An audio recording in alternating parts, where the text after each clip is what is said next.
Like it's just like the 1, 2, 3 ABCs first and foremost.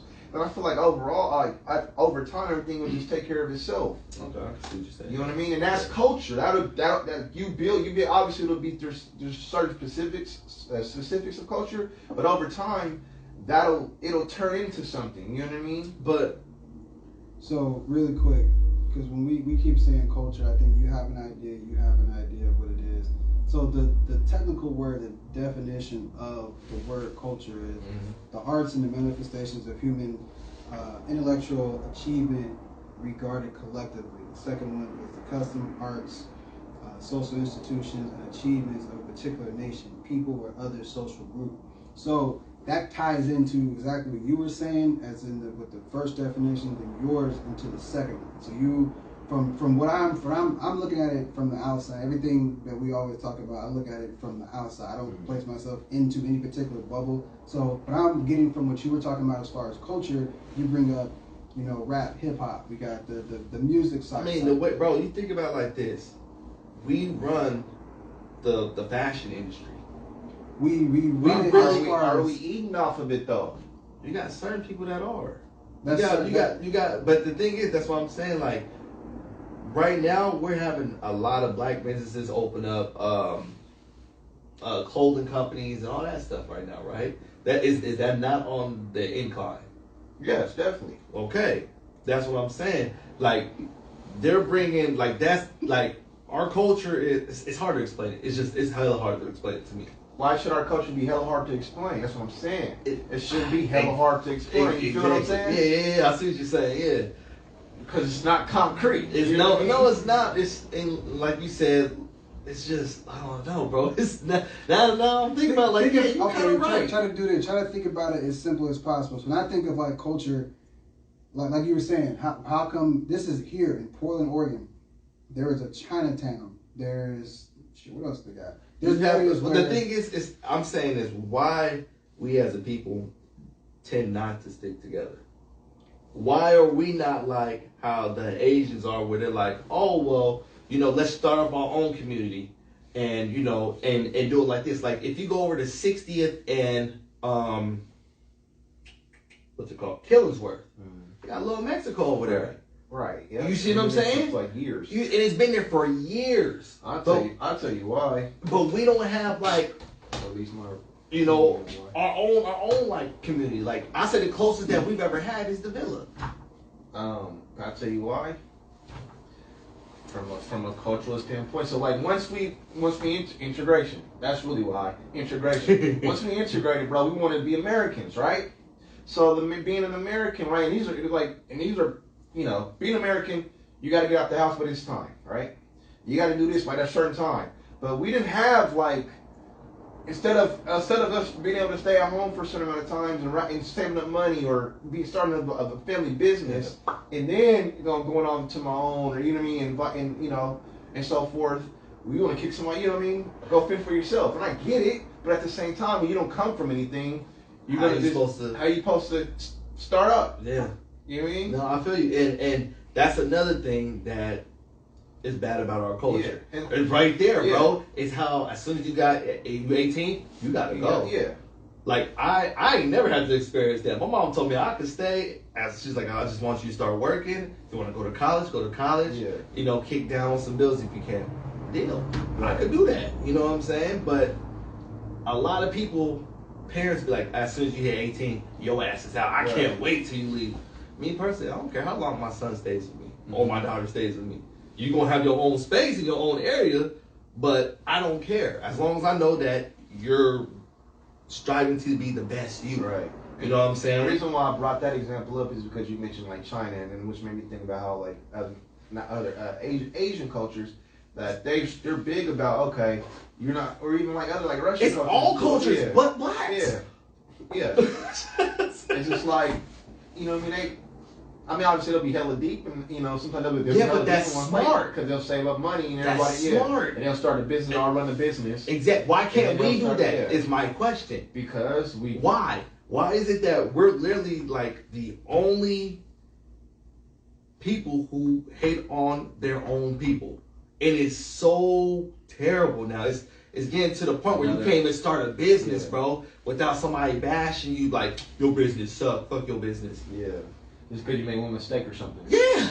You actually put cheese on their burgers. Man, or the Pope make a post like, oh, I ain't never going to this motherfucker again. It's like, well, it's the like, burger was good the 4 to 5 times. Why you didn't post that? My thing is, no, you don't have to post it. You can be like, hey, I didn't want to No, I'm post this. saying that in regards to like you're quick to post the negative shit, but all the 5 times you had to, when the burger was good, when it was made to your specification, why didn't you post that? Like, And I seen like that some lady had like posted like a burger. She's like, oh my god, this is so nasty. I'm like, you know, you could have just hit them up in a message like, hey, I came by, you know, I don't want to put a bad name on business. Let me get that right for you. Like, hey, you know what? Next time you come in, meals on us. Just let us know when you're gonna be here. Yeah. You know, that's happened to me before.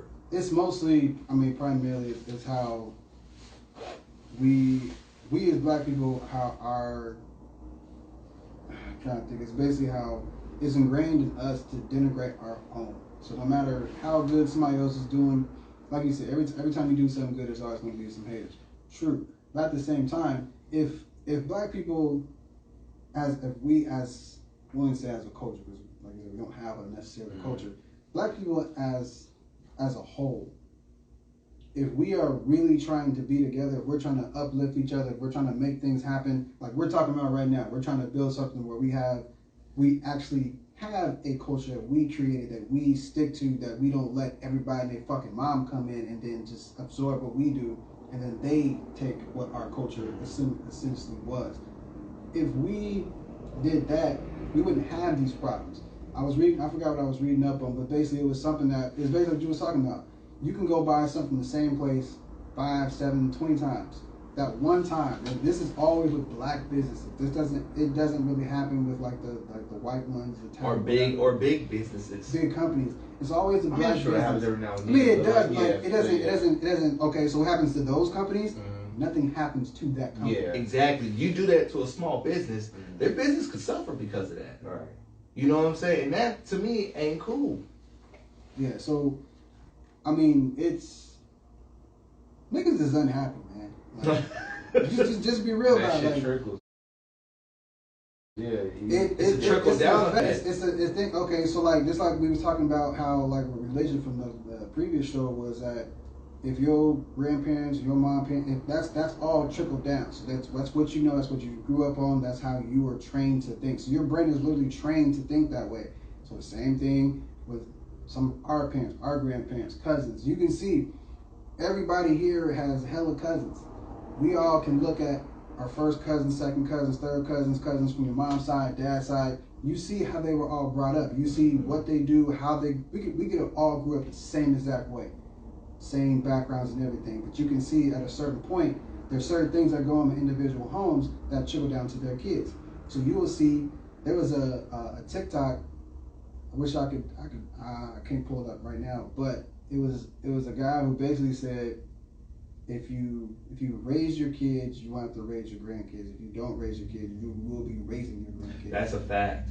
I feel that's a fact. So that's kind of how, like right now, our community, they're always talking about, that's what like the big Planned Parenthood thing was. They were always talking about how they put it in black neighborhoods, which yes and no, because we're kind of moved out in different areas, but at the same time, we know what was behind Planned Parenthood in existence. Well, I mean, Planned Parenthood was also helps like people who got STDs and stuff. Well, like yeah, that. it does help. So it's not always about. It's not always about that, but it helps for people who don't have that coverage or can't get that test. In poor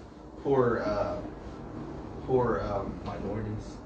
No, it's just poor aspects. The neighborhoods. Inner cities, yeah.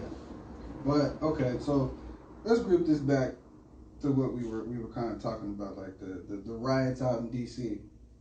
This all kind of goes together because that's what we were just discussing, is basically what happens when we don't have anything to basically look forward to. Almost every person you've seen in our communities were generally just talking about if they were looking at basically they put themselves in their shoes. Yeah. So I didn't post anything about it. I mean, I probably did. It was probably something funny. Oh, I did. I know you did. But at the same time, it's like if everybody's talking about it, sure, I would maybe join in the conversation, but I'm not going to post the same exact thing. That's when we were talking about earlier, like the sprinkles of black people that were in there. Mm-hmm. So let's touch on that just for a second. So before we get to the funny side of it, does anybody have any particular feeling about staunch black Trump supporters or Republicans in that matter? No, I mean, to No. me, I'm all about freedom of choice. So if you decide to ride for who you want to ride for, that's your That's choice. on you. Okay, so when the debates and everything started happening before the election, when everybody was like, they was posting and talking about you with Trump, unfriend me, I'm not cool with you, blah blah blah. Did y'all feel the same way? No, I don't give a fuck. Like, if you do what you want to do, just because my favorite color is green, just because you don't like green, I ain't gonna be like, oh, you don't like green, you don't even know what the color is. Like, you know what I mean? I get it. I get from a narrative standpoint, I get it. But it's like, at the same time, that person is their own fucking person. And just because they make one decision to be a part of something doesn't mean that you have the nerve to tell them about, like I said, this goes back to the whole court of public opinion thing. We all have fucking opinions. Fuck them. You know what I mean? Like, they're only gonna mean something to certain people. Like, and what makes you any better than anybody else? Like, I don't fuck with you because you did that. Like, I've seen people who, I've seen videos online where, like, this chick and her sister came over her house, like, a Trump hat on or like a Trump shirt on. And she was like, oh, fuck, you ain't my sister no more. Like, damn, you ain't no more? Like, is it that fucking serious? I mean, who knows? She could have mixed kids. You know what I'm saying? Everybody, when first thing people think about when they see Trump supporters, they think that they're racist. I'm not gonna lie, I don't think that they're all racist.